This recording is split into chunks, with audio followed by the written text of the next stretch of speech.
Income tax point of view से budget के अंदर हमेशा की तरह से थोड़ा सा रिलीफ चाहिए।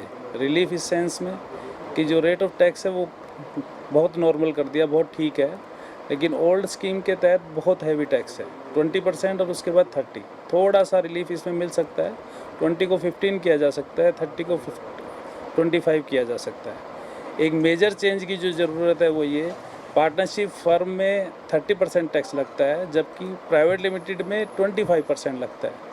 पार्टनरशिप फर्म एक आम आदमी बहुत छोटे स्केल पर तैयार करता है, जब दो दोस्त या दो भाई कोई भी मिलकर काम करते हैं, उसमें टैक्स 30% का कोई औचित्य नहीं है। वो हर तरह से 25% होना चाहिए, उसमें कोई कारण नहीं है कि वो 30% है। बाकी जो पिछले 10 सालों से सरकार ने काम किया है वो बहुत सराहनीय है। इकोनॉमी पॉइंट ऑफ व्यू से, मार्केट पॉइंट ऑफ व्यू से, बहुत टैक्स पॉइंट ऑफ व्यू से, हर तरह से गवर्नमेंट का भी खजाना पूरा भरा जा रहा है और पब्लिक को भी बहुत बेनिफिट है। हर तरफ खुशहाली है। मेजर मिडिल क्लास खूब एंजॉय कर रहा है टैक्स क्रेडिट को, और सब तरह से टैक्स फ्री क्या और अमाउंट बढ़नी चाहिए नहीं। 7 lakh is more than sufficient है। 7 लाख इज़ सफिशेंट। इसके लिए कोई ना रिक्वायरमेंट है ना नीड है इसकी किसी तरह से। क्या उम्मीद करते हैं कि किस तरह का बजट होगा? बजट सॉफ्ट होना चाहिए, हार्श नहीं होना चाहिए। पेनलाइज एक्शन को थोड़ा सा ध्यान ज़्यादा होना चाहिए। आम आदमी भाई, किसी अफसर या किसी पास ऐसी पावर नहीं होनी चाहिए कि किसी को भी ग्रिल किया जा सके विदाउट रीज़न।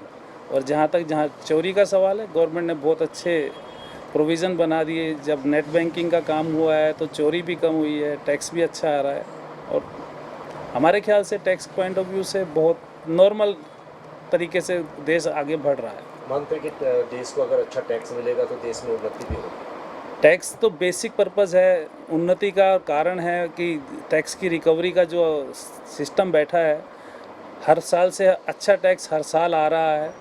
ये ठीक है कि टैक्स लगता है ज़्यादा, लेकिन वो हमारे प्रोग्रेस का एक निशानी है। इंफ्रास्ट्रक्चर जिस तरह से देश में चारों तरफ खुशहाली और हरियाली दिखाई दे रही है, वो टैक्स का एक बहुत बड़ा पार्ट है। मैं रमेश अग्रवाल, मैं एक व्यापारी हूँ।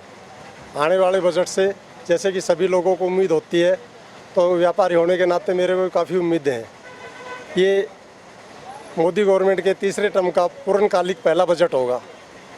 अभी हमें उम्मीद है कि आने वाले समय में गवर्नमेंट जो भी रिफॉर्म करने जा रही है, इस बजट से उसकी प्रदर्शन होगा।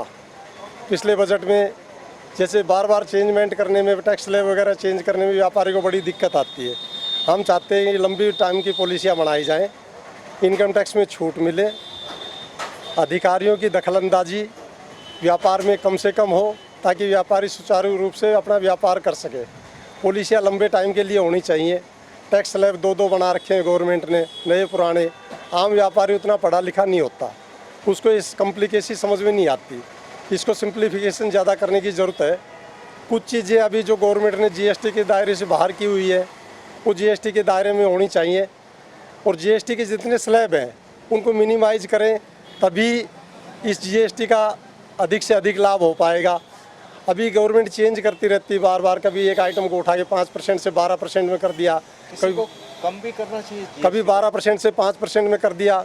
अब जैसे मिल्क प्रोडक्ट है, देसी घी वगैरह, ये सब 12% में है, जो कि बहुत, मैं समझता हूँ कि आम आदमी की नेसेसिटी है। इसको 5% से ज़्यादा में तो बिल्कुल भी नहीं होना चाहिए। ये बहुत रोज़मर्रा की चीज़ों पे बहुत ज़्यादा मायने रखता है। उसका दूसरा एक प्रभाव ये भी पड़ता है कि टैक्स की चोरी 12% में करने से ज़्यादा होती है, और जो इसके फर्जीवाड़ा जो ज़्यादा होता है, गलत प्रोडक्ट बाज़ार में बिकते हैं, उन पे कंट्रोल करना चाहिए, ताकि एक आम उपभोक्ता को भी उससे राहत मिले।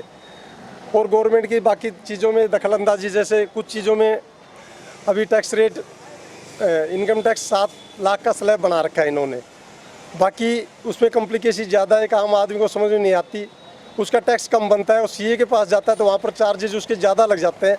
मैं चाहता हूँ गवर्नमेंट टैक्स ले, लेकिन जो अदर खर्चे हैं जैसे सीए के, वकील के, वो खर्चे कम किए जाएं, ताकि एक आम उपभोक्ता, आम नागरिक टैक्स देने के प्रति रुचि दिखाए।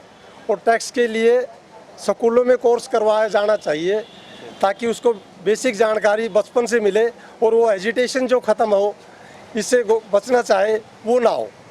हम बजट को लेकर ये चाहते हैं व्यापारी होने के नाते कि बजट का जो स्लैब है वो तो बिल्कुल सही है 7 लाख रुपए का, लेकिन जो बजट में टैक्स या और कुछ है वो जो सरकार हर बार चेंजमेंट करती है वो चेंज नहीं होना चाहिए, वो एक ही टैक्स रहना चाहिए। इससे व्यापारी लोग भ्रमित रहते हैं कि हम क्या करें क्या नहीं करें, और जो टैक्स लगता है वो फैक्ट्री लेवल पे लग जाए तो और बढ़िया हो जाए, ताकि हम भ्रमित ना रहें और कस्टमर को भी आसानी रहे कि क्या टैक्स देना है क्या नहीं देना। बाकी सरकार से हम यही उम्मीद करते हैं कि पब्लिक के लिए बढ़िया पॉलिसी लेके आए। किस तरह की नई टैक्स प्रणाली की लेकर के उम्मीद है, क्या बदलाव होगा? बदलाव तो ये है कि सरल टैक्स का वो होना चाहिए, स्लैब होना चाहिए कि हम भ्रमित ना आए, आसानी से टैक्स की प्रक्रिया को हम समझ सकें। क्या मानते हैं कि सरकार की अब तक जो टैक्स प्रणाली है वो ठीक चल रही है? नहीं, टैक्स प्रणाली सही है, लेकिन उसमें सुधार हर टाइम होते रहने चाहिए। नमस्कार, मेरा नाम राघव चौधरी है और मैं एक इलेक्ट्रॉनिक्स का व्यापारी हूँ। हम सब जानते हैं कि मोदी सरकार का तीसरा कार्यकाल शुरू हो चुका है और कल तीसरे कार्यकाल का पहला बजट सरकार पेश करने वाली है। एक व्यापारी होने के नाते और एक कस्टमर होने के नाते भी हम ये अपेक्षा करते हैं कि सरकार जीएसटी की दरों में कुछ कटौती करेगी। जैसे बहुत सारे आइटम ऐसे हैं जिस पे 28% की जीएसटी लगा रखी है सरकार ने, लेकिन वो अब लग्जरी कैटेगरी में नहीं रहे। इस साल गर्मी का अगर हम तापमान देखते हैं 50 डिग्री तक तापमान छू गया, और एसी जैसा बेसिक प्रोडक्ट जो अब हर घर की ज़रूरत है उस पर सरकार 28% जीएसटी लागू करती है। तो सरकारों को जीएसटी में कमी लानी चाहिए, अलग अलग प्रोडक्ट्स का जो जीएसटी दर है वो कम होनी चाहिए। क्या टैक्स प्रणाली में भी बदलाव होना चाहिए, जो पुरानी और नई टैक्स प्रणाली है? नहीं जी, ऐसा कुछ नहीं है कि टैक्स प्रणाली ख़राब है। जो विपक्ष जीएसटी को मुद्दा बनाता है, ऐसा कुछ नहीं है। जीएसटी एक अच्छी चीज़ है, लेकिन जो जीएसटी की इन्होंने दरें बना रखी है सरकार ने, अलग अलग दर, वो दर बहुत ज़्यादा है और कई आइटम ऐसे हैं जिन पे जीएसटी नहीं होनी चाहिए। जैसे खाद्य आइटम है जिन पे जीएसटी कम होनी चाहिए या नहीं होनी चाहिए, उस पर सरकार ने जीएसटी काफ़ी ज़्यादा लगा रखी है। हमारे किसान भाइयों को भी जीएसटी की बहुत समस्या आती है।